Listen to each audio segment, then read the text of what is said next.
Hai guys, welcome back to Real Chess. Apa kabar sobat pencinta catur? Semoga sehat dan sukses selalu pastinya.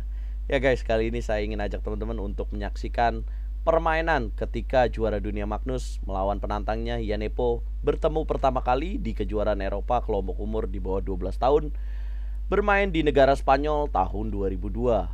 Nah, bagaimana partainya? Yanepo memegang buah putih, Magnus memegang buah hitam. Tapi sebelum itu jangan lupa klik tombol subscribe dan nyalakan loncengnya. Ya, yang pasti dengan melakukan tombol subscribe dan nyalakan loncengnya kalian tidak akan nyesel teman-teman. Ya, Yanepo membuka dengan E4. Magnus menjawab dengan pembukaan Alekhine, kuda F6. Ya, pembukaan ini pertama kali diperkenalkan oleh mantan juara dunia catur Alexander Alekhine.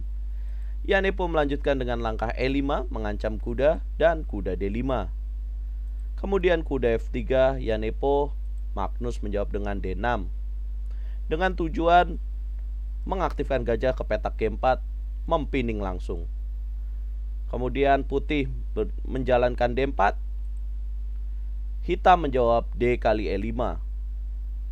Selanjutnya kuda kali E5 dipilih Yanepo, dan Magnus menjawab dengan G6. Yanepo melanjutkan dengan gajah C4, langsung memberikan tekanan pada kuda di D5 dan juga ya mengancam ke petak F7. Selanjutnya Magnus C6 menopang kekuatan kuda di D5 dan kuda C3 Yanepo. Magnus gajah E6 memberikan pertahanan ya pada kuda di D5. Yanepo rokade dan kuda D7 dipilih Magnus. Ya, tujuannya adalah untuk menukar kuda yang sangat kuat di petak E5. Selain itu juga ada ancaman kuda kali E5 dan kuda kali C3. Ya, kuda makan di petak E5 dan kuda menukar kuda di C3. Kita tahu bahwa gajah di E6 mengancam gajah di petak C4. Jadi akan ada keuntungan yang diambil oleh Magnus. Yanepo langsung memberikan respon taktis, menteri F3, ya menghindari pertukaran yang mengancam menteri langsung. Kemudian Magnus gajah G7, benteng E1 Yanepo, dan rokade Magnus. Ya, selanjutnya Yanepo memainkan langkah menteri G3 guys. Ya, coba saya ingin ajak teman-teman berkalkulasi ya. Apabila teman-teman memilih kuda kali D5, maka belum ada keuntungan yang bisa didapatkan oleh pemain putih guys. Kenapa? Karena hitam akan menjawab kuda kali E5, D kali E5, dan akan menjawab gajah kali D5. Ya, apabila ditukar semua, maka pion E5 akan menjadi incaran bagi pemain hitam. Jadi belum ada keuntungan yang bisa didapatkan oleh pemain putih dengan memilih kuda kali D5. Oleh sebab itu Yanepo menjalankan menteri G3 guys. Selanjutnya kuda kali E5, kuda makan kuda di E5 dan kuda makan lagi kuda di C3, menteri kali C3, ya menteri makan kuda di petak C3. Ya, gajah tukar dan menteri makan gajah. Ya. Selanjutnya Magnus menjalankan langkah menteri ke D5. Ya, menteri ke petak D5 ini tujuannya sangat jelas, ingin menukar ya, ingin mengajak Yanepo langsung menuju ke endgame. Ya, Yanepo menolak dengan melangkahkan menteri E2. Nah, apabila setuju ya melakukan pertukaran menteri makan menteri, maka hitam akan makan menteri dan menguasai jalur C ya teman-teman, dengan benteng A C8 mengancam pion di C2. Dan yang pasti selanjutnya akan E6 dan pion E5 ini akan menjadi incaran juga bagi pemain hitam. Ya, pilihan yang sangat bagus. Yanepo menolak dengan menteri E2. Selanjutnya Magnus menjalankan benteng A D8 sebagai kekuatan untuk menguasai jalur di petak D ini. Selanjutnya gajah G5.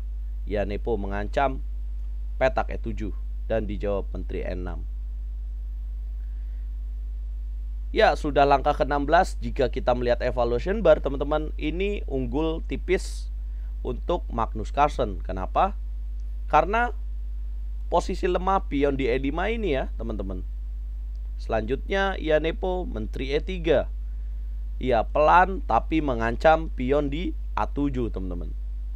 Dan Magnus melihat itu langsung taktis B6. Selanjutnya A4 Yanepo, dan benteng D5 Magnus ancam pion E5, gajah F4 menjaga, dan menteri F5. Tujuannya adalah untuk mengancam pion di C2. Ya, Yanepo menjawab menteri M4. Ya, baru di sini dia mau menukar menterinya, teman-teman. Ya, malah saat ini Magnus yang menolak ya. Kemudian Magnus menolak dengan langkah menteri D7. Yanepo menjalankan C3. Kemudian Magnus menumpuk kekuatan benteng dengan jalan benteng F ke D8. Ya, kita tahu bahwa jalur D ya dimiliki oleh pemegang buah hitam. Selanjutnya H3 membuka luff Yanepo dan menteri E6 Magnus.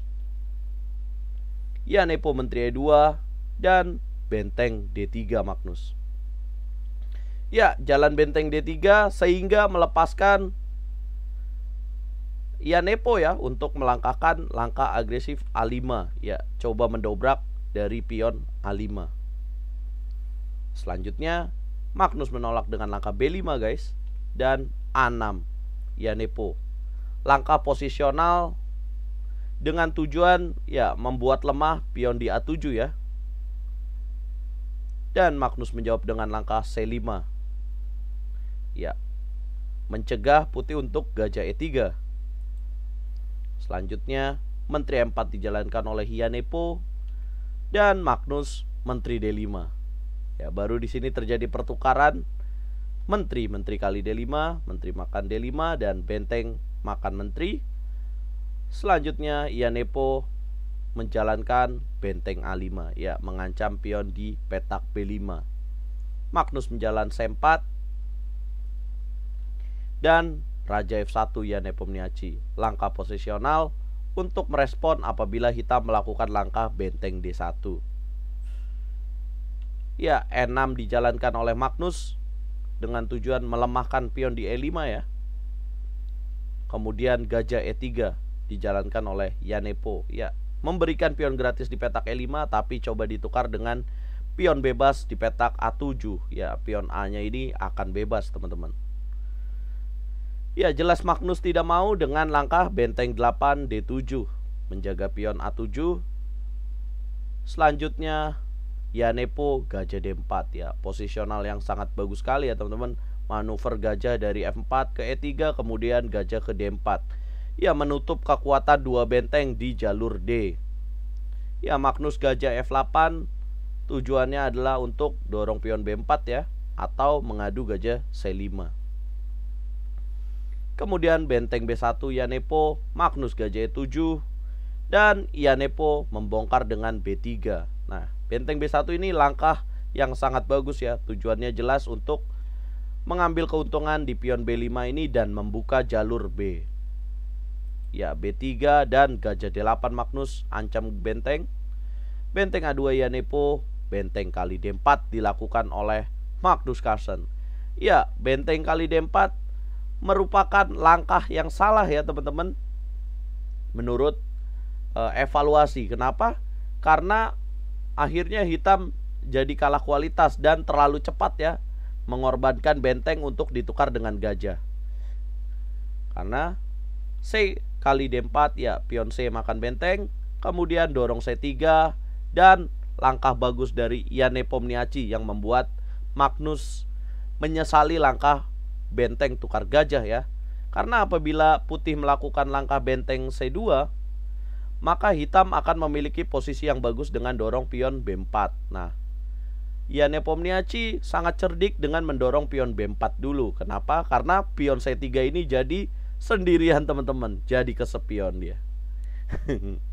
Dan selanjutnya Magnus gajah G5. Tujuannya ya menjaga petak promosi sekaligus untuk gajah D2 ya, menemani pion di petak C3. Kemudian benteng D1 dan benteng C7 coba mendorong pion C2, dijaga benteng C2 dan gajah ke E7 dipilih oleh Magnus. Yang selanjutnya Yanepo memiliki langkah D5. Ya, gajah kali B4 dan dorong pion D6, benteng C8 dan benteng B1. Langkah terakhir dalam permainan ini yang membuat juara dunia Magnus Carlsen menyerah terhadap pecatur Rusia Jan Nepomniachtchi.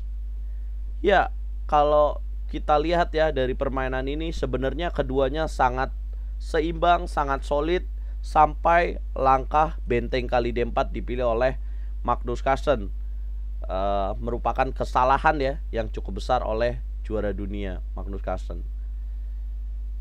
Karena kemudian Jan Nepo dapat merespon dengan langkah yang cukup brilian ya, dengan B4. Langkah posisional, understanding position yang cukup bagus sekali teman-teman. Ya, tapi bukan siapa yang lebih kuat pada saat junior poinnya, tapi kita melihat ya bahwa Magnus di level junior juga langkah-langkahnya dia bahkan berani melakukan pertukaran ya. Pengorbanan benteng kali D4 itu sudah terlihat benih-benih juara dunianya guys.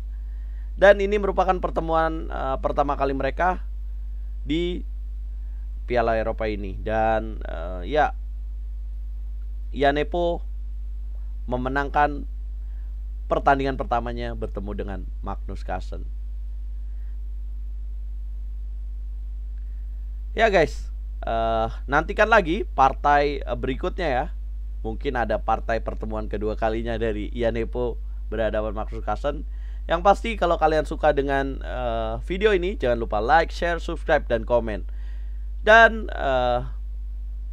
menurut kalian langkah yang paling bagus dari permainan ini apa guys? Kalau saya sangat suka langkah B3 B4 ya, ketika Magnus melakukan pengorbanan gajah benteng kali D4. Ya teman-teman, jangan lupa nonton lanjutan dari perebutan titel juara dunia ya, Magnus Carlsen berhadapan dengan Jan Nepomniachtchi, hanya di YouTube RL Chess. Saya pamit teman-teman.